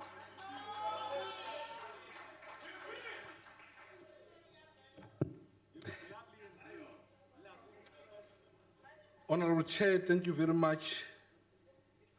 Minister and Deputy Minister present here today, honourable members of Parliament, distinguished guests, ladies and gentlemen, Sanbonan. It is my greatest honor to address this sixth Parliament, which is recently installed as our legislative authority in a year coinciding with the 25th anniversary for constitutional democracy. I would like to take this opportunity and thank the African National Congress for affording me this opportunity to represent the people of our country in this important institution of our democracy. We thank the generation of young leaders and activists who came before us, whose in their own sacrifices paved a way for many of my generation to enjoy the freedom and the opportunities that we have today. The debate, Honourable Chair, takes place in a month wherein we observe the Nelson Mandela Day, which is a global call to action to celebrate the idea that each individual has the power to transform the world. This is done in honor of the distinguished service by our founding father in the promotion of freedom, human rights, peace, democracy in the world. We draw strength from his wise words when he said, and I quote, "We cannot allow our common well-being, that unilateral interest of single nations or groups of nations dictates international conduct and affairs, and close quote. These are the same values that we have become the cornerstone of a foreign policy outlook, wherein we use our historic experience to promote a better Africa and a better world. Honourable House Chair, I want to reflect on the promoting of global democracy to transcend unilateral decision-making. It must be stated without any fear of contradiction that unilateralism is an outdated 20th century phenomenon. It has also no place in the modern world wherein there is an existential agency for all of us to promote multilateral governance, security, and trade architecture. Be that as it may, Honourable House Chair, what we can no longer be in doubt of is the multilateralism is under siege. There is no rise in narrow nationalism, trade protectionism, and scant view of international institutions and rules. The unilateral withdrawal by the Trump administration from the Paris climate change agreement at a time when the effects of global warming are so devastating to that developing world underscores the crisis we are faced with. The ongoing trade war between Washington and Beijing has serious implications for equitable global economic order. We have seen how sharing of technological innovations such as Huawei 5G technology that will meet the demands of the fourth industrial revolution is still stifled through arbitrary trade wars that militates against the World Trade Organization rules. Europe, as our major trade partner, is dealing with its own challenges of Brexit. The Iran nuclear deal is under threat with an escalating standoff between all parties involved as a consequence that the Middle East can explode at any time from any moment, at any time from now. This development does little for the advancement of global democracy and is rooted of international solidarity. Instead, we see of a rise in inward-looking popularism which seeks to elevate national sovereignty above all this. Honourable House Chair, in countries like Myanmar, Syria, and Venezuela, we are faced with a complex political security situation that requires global response. This requires of us to use available international and regional instruments to find lasting solutions for the benefit of the people of those countries, in particular the world and in general. To this end product of this development is displacement of ordinary people, in men who happen to be women, children, and children. They find themselves caught in an unresolved civil conflicts or trapped in humanitarian crisis due to disruption of life and necessary supplies for the livelihood. It is under such condition that the mass rape of women occurs to the spread of diseases and the likes of HIV and AIDS. Therefore, it should concern us as that unilateralism is a global decision-making is on an ascendant, while global democracy is on the back foot. It is an indictful reality that post-Cold War international system still has a reckon with pocket of unilateralism meant to benefit the military industries complex, whereby, for an example, defense budgets far outprints national investment in healthcare, in education, in infrastructure outkeep, and in element delivery. The tangible cost of non-sticking to international democratic system include the undermining of the authority of international bodies such as the United Nations, World Trade Organization, the African Union, and the European Union. In a larger freedom, Kofi Annan, the late UN Secretary General, reminds us that, and I quote, "Dealing with today's threat requires broad, deep, and sustained global cooperation. The states of the world must create a collective security system to prevent terrorism, strengthen non-professionalism, and bring peace to war-torn areas while also promoting human rights, democracy, and development. It is in global cooperation that we will manage better transborders migration. It is in global cooperation that will defeat acts of terrorism. It is in global cooperation that will prevent human trafficking by organized criminal gangs. And again, indeed, it is in global cooperation that will prevent international drug smuggling and illicit financial flows. It is in such cooperation that will achieve more, placing African agenda at the center of global deliberation and action. The ongoing political security challenges in Libya, Cameroon, Sudan, and South Sudan is of great concern, Honourable Minister. We have long held a policy position that South Africa's development and prosperity is inextricably linked to peace and development to the continent. Our foreign policy posture outlook should be alive to the current realities. That is why we must not just celebrate being part of multilateral fora without a clear, tangible and plan to advance our domestic and regional agenda.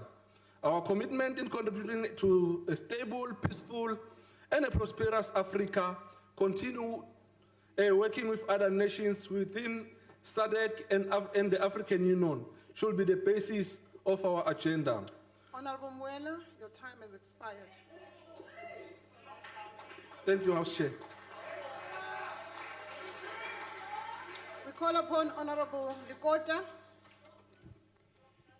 Thank you, Honourable Chairperson. Minister, may I join those who have extended their congratulations on your appointment to your office. I want to comment on an issue that I think is very important. We, as South Africa, took a position when we graduated to democracy that in regard to the issue of the Middle East, we would not take sides, but we would be pro-peace. It is for that reason that our government, under the leadership of President Mandela, adopted a position that we must invite both Palestine and Israel to have missions here and to put own missions in the two countries. The idea being that we wanted to convey to them that South Africans had sat as South Africans without anybody from outside, discussed the problems of their country, and found a solution to that.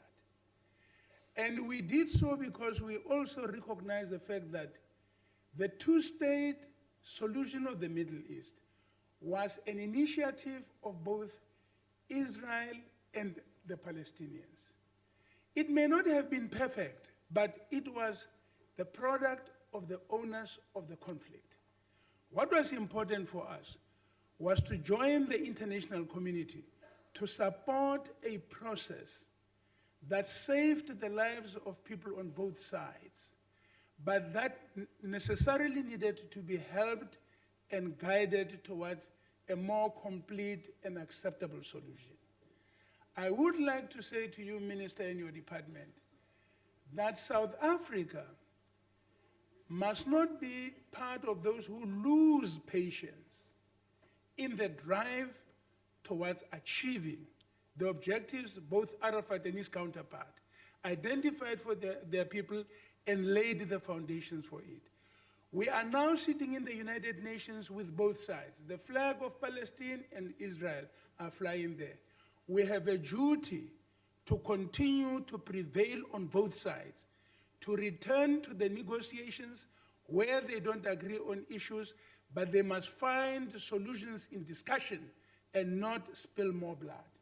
The countries of the world understand today that peace, any struggle, any battle, killing people can go on and on, but in the end, you can only solve it if you go and sit down and negotiate. And our leaders in this country, when they took up arms struggle, they made the point quite clear. We are not taking up arms because we want to kill whites or to spill blood or do that.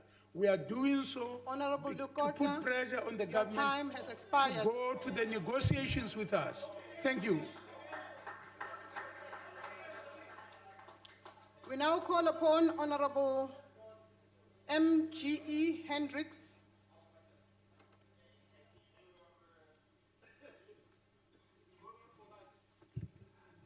Thank you, Honourable Chair.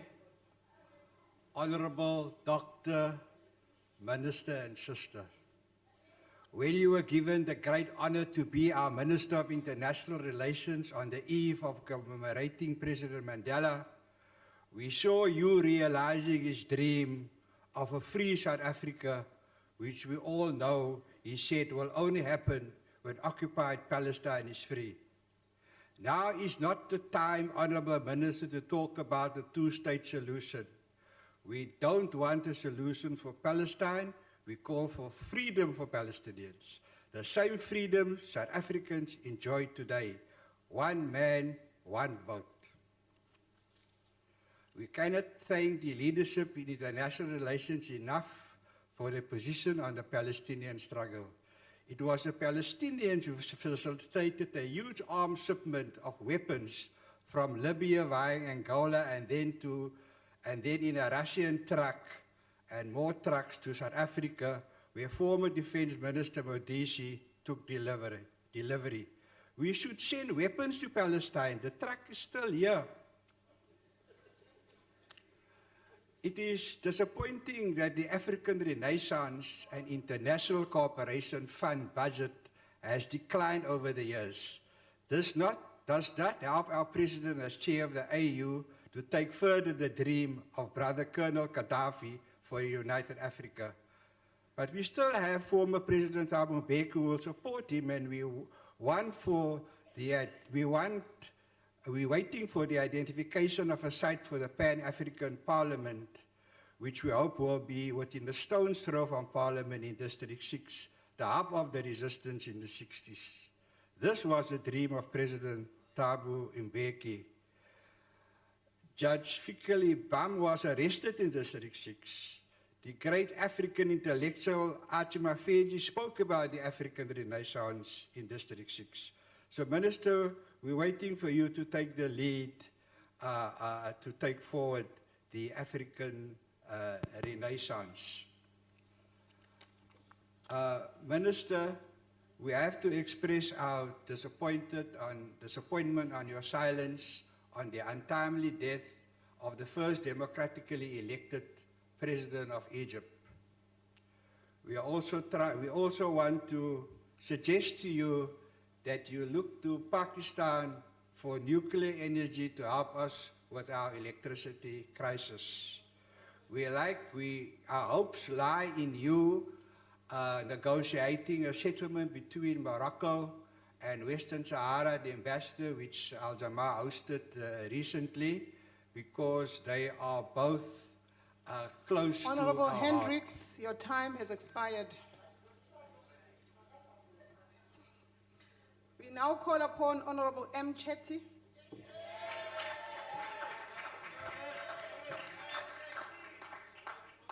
Greetings and salutations, Honourable Chair, Ministers, Deputy Ministers, Honourable Members, Diplomatic Corps present, our guests in the gallery, and fellow South Africans.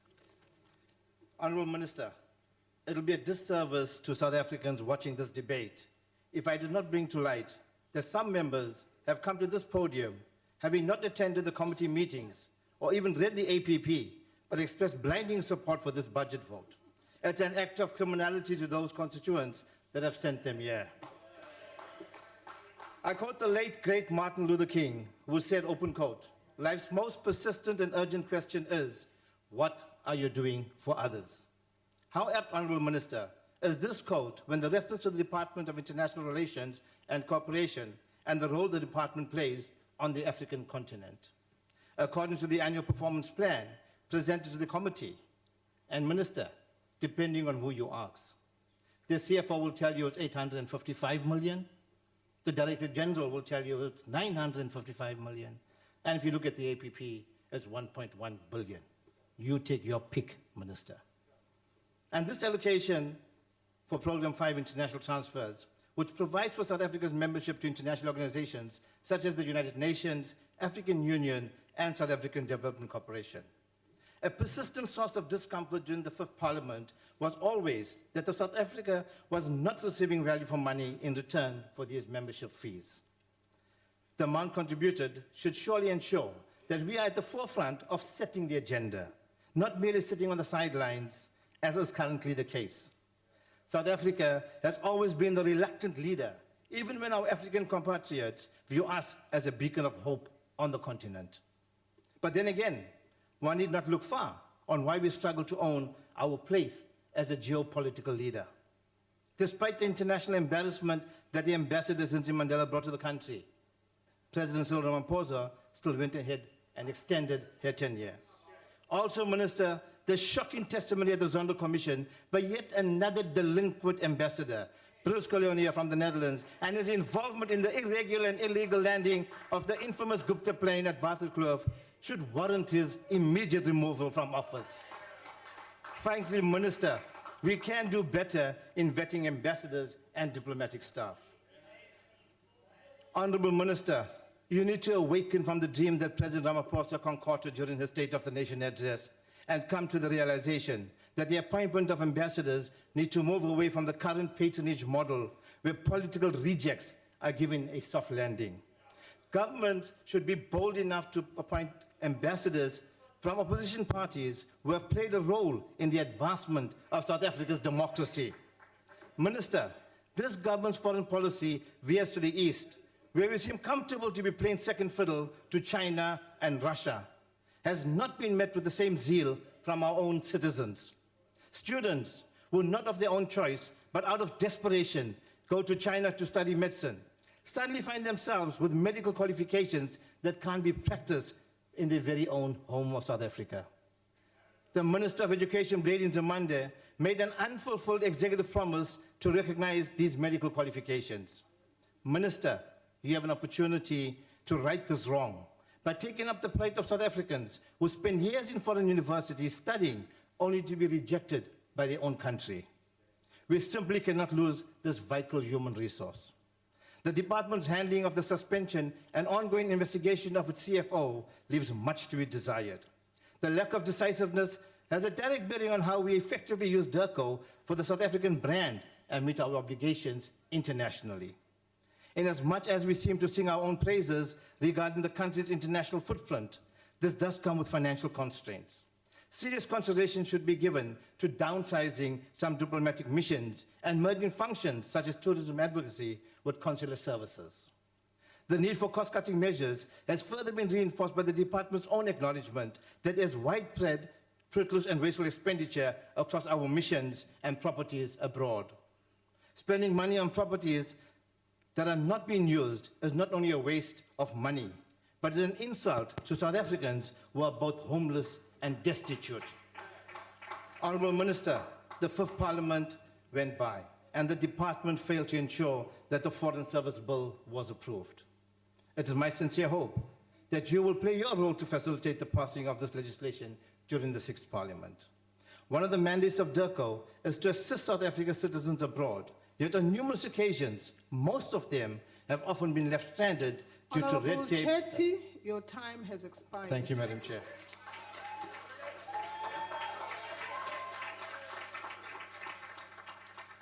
We call upon Honourable T.S. Mpanza.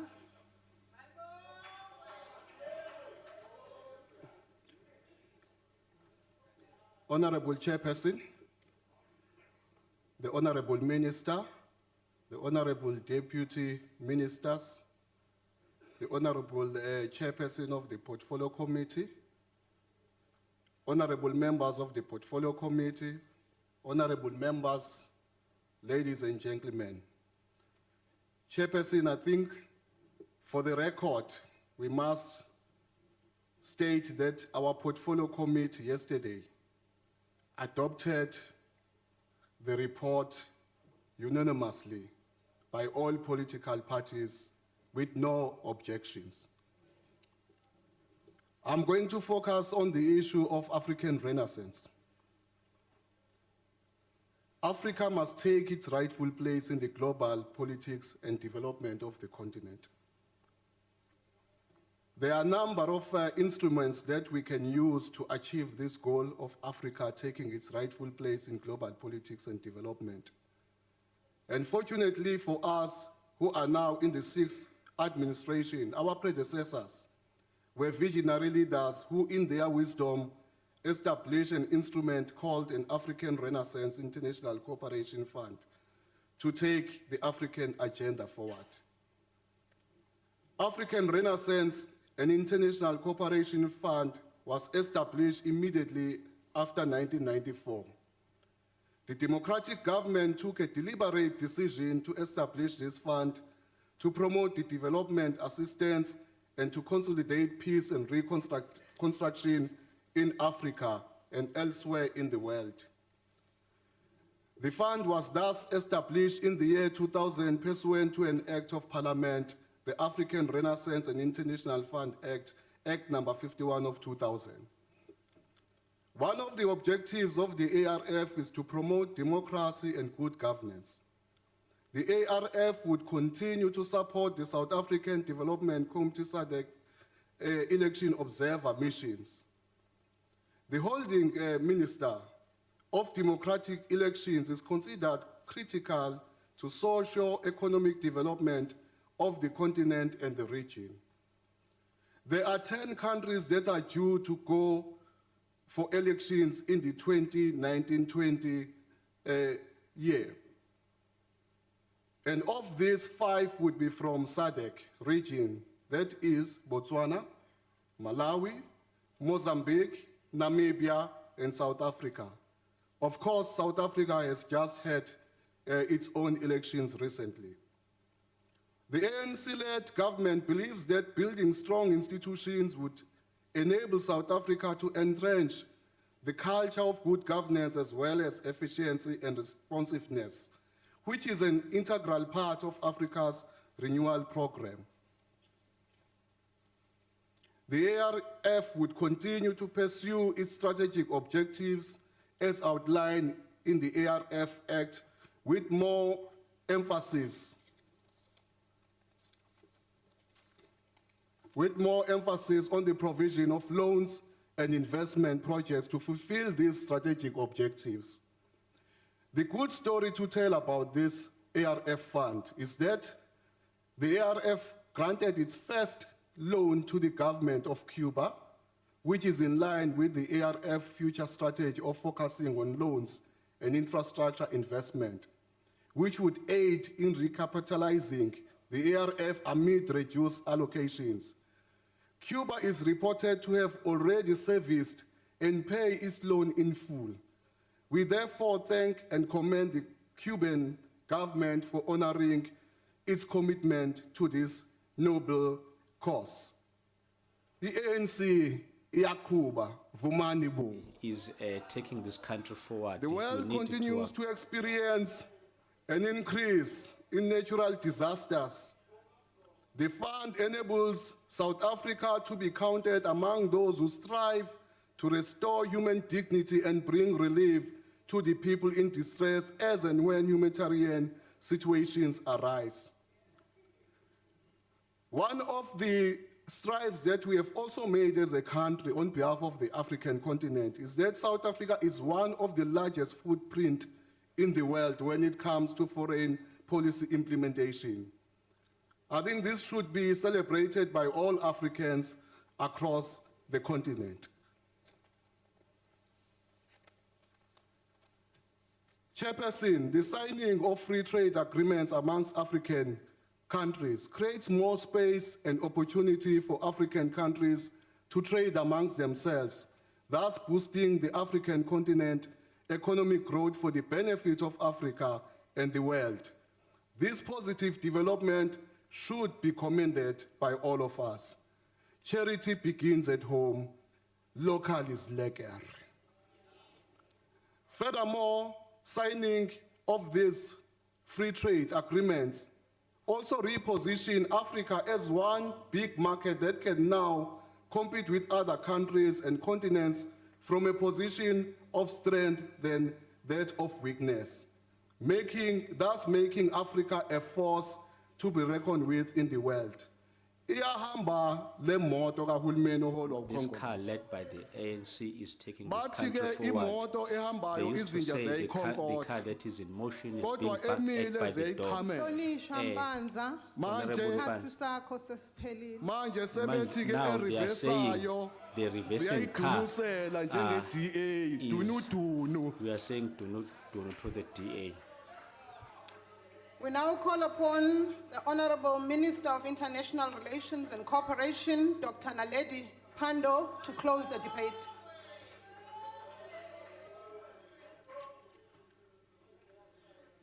Thank you very much, Chairperson. Let me begin by thanking all members who have participated in this debate, and in particular thank those members who have agreed that they will support our budget. To those who say they won't, I'm not sure why they will continue to insist that we should have diplomatic relations if we have no funding, because that's the consequence of their position. I believe, Chairperson, that we must utilize our international relations to advance our national objectives and the policy goals of our country, with, of course, due regard to the values and principles of solidarity, democracy, and peace. We will always endeavor to seek out friendships based on shared values and common goals. I confirm again that Africa will be a priority, and the expansion of the excellent platform established by our predecessors will be the foundation that I utilize to advance this particular objective. I believe that we must always show that we will reject misogyny, racism, and chauvinistic ethnicity in all its forms in our diplomatic collaboration. Solidarity networks that seek to advance a progressive agenda for the world are the networks we will attach to. On the Middle East, we take side with the oppressed. We do not reject Israel when it wishes to discuss a genuine settlement. The two-state solution remains the objective of all members of the United Nations, but we must act to indicate that we are concerned at the lack of movement. We are concerned at the lack of freedom. When there are genuine steps for peace, we are ready to consider again. But it cannot be that we act as though matters are normal, when there exists a condition where a people enjoy no rights whatsoever. We cannot attach purely to the theoretical. We must signal that we are concerned. That does not mean we give up. It means we are ready to engage in discourse leading to a solution. Mr. Mandela didn't say a two-state solution even where no movement exists. He said the people of Palestine stood shoulder to shoulder with us. We must stand shoulder to shoulder with them. And we will be there with the people of Israel and its government once it is ready to recognize that the two-state solution must be brought into reality. So it should be understood what our intentions are.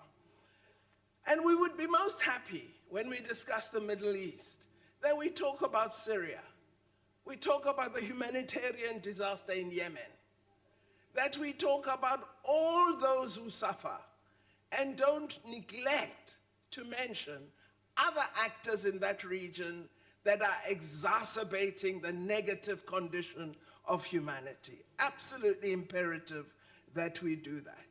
We agree with honourable members that the budget decline is a real concern for us. And I take the advice and wise counsel from members that we must look at the issue of the missions. We will. But I do urge the Honourable Chetty to understand that the allocations that are provided as the first touch by Treasury do not always remain as so. And at times the figures we state may be understated by the need to revise how we prioritize, given the changes introduced by Treasury post the medium-term expenditure framework. And we would ask, given that an explanation was provided to the Portfolio Committee, that the bona fides of the department be accepted, given that set of explanations. There is no intention not to be accountable or transparent by the department, and we absolutely understand the concern of members, but we assure you there's no intention to hide anything, and we will respond to the directives of the Auditor General and ensure we improve our financial administration. Please be assured of that. I thank the Honourable Member, Mr. Bergman of the DA, for the indications that he will support us when the right things are done, and we assure you that we're going to strive to try and do the right things, particularly for South Africa and our continent. It cannot be said we are bullied by China. China is an important player in the world, and we are fortunate to have excellent relations with them. What we should be asking is, are we drawing the best advantage from that relationship? Have we done as much as we could to extract the economic and other opportunities that derive from such a strong relationship? I think much more could be done, but I don't think we can just neglect such a powerful and potential trade and economic opportunity. But in no way has China ever, in fact, I've found them intriguing, in that they say you relate to us on your terms, or you don't relate to us on your terms. They've never come begging for the relationship. We have sought it, they have sought us. And I think it's one of rapprochement, but I do think there's much more South Africa could secure from that relationship, especially in trade terms. There are so many provinces in China with a total lack of awareness of South Africa as a tourist destination or indeed a business opportunity. We need to exploit those opportunities much more. We need to go into the deeper recesses of China and begin to build a whole set of new unimagined relationships up to this point. So there's a lot that can be done, and I think we need to explore that. But the notion that we are bullied, cajoled, etc., is a mistaken one. On the matter of human rights, I've said our voting record in the United Nations Security Council has certainly for me been a very good one in the time we've served as non-permanent member this year and into 2020. And we will ensure, having listened, I think, and taken on an aspect introduced by former Minister of International Relations, Sisulu, that our focus will be the traditionally observed human rights perspective of South Africa, and that will drive our voting pattern. And that is what has been happening, and I'm very pleased at that.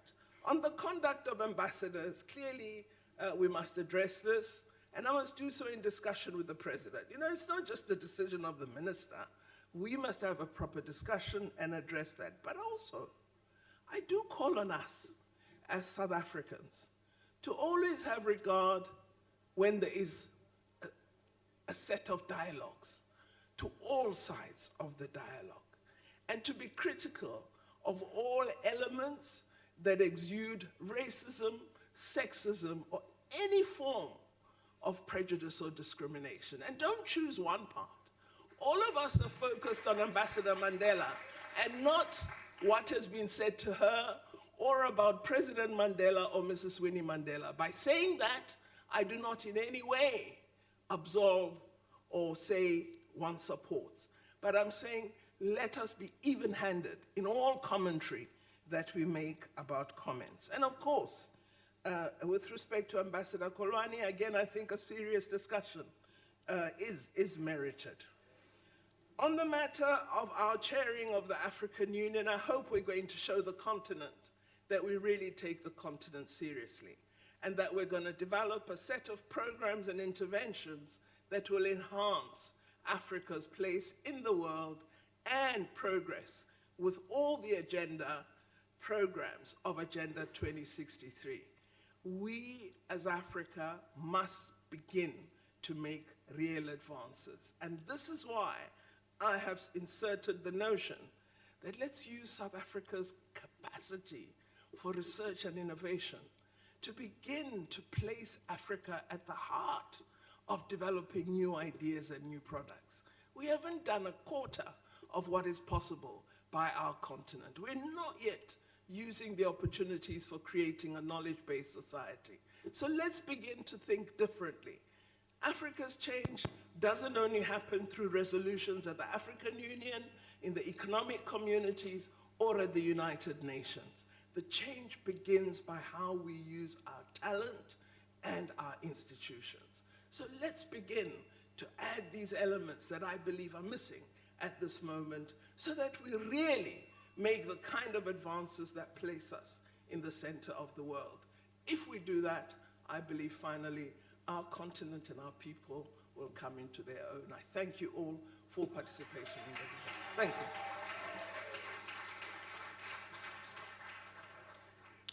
Thank you, Honourable Minister. Members are reminded the debate on police, including Independent Police Investigate Directorate budget vote, will take place at 4:30 in the National Assembly Chamber. The debate on social development budget vote will take place at 4:30 in the Old Assembly Chamber, and the debate on public enterprise budget vote will take place at 4:30 in Committee Room E249. That concludes the debate and the business of the mini-plenary, and the mini-plenary will now rise.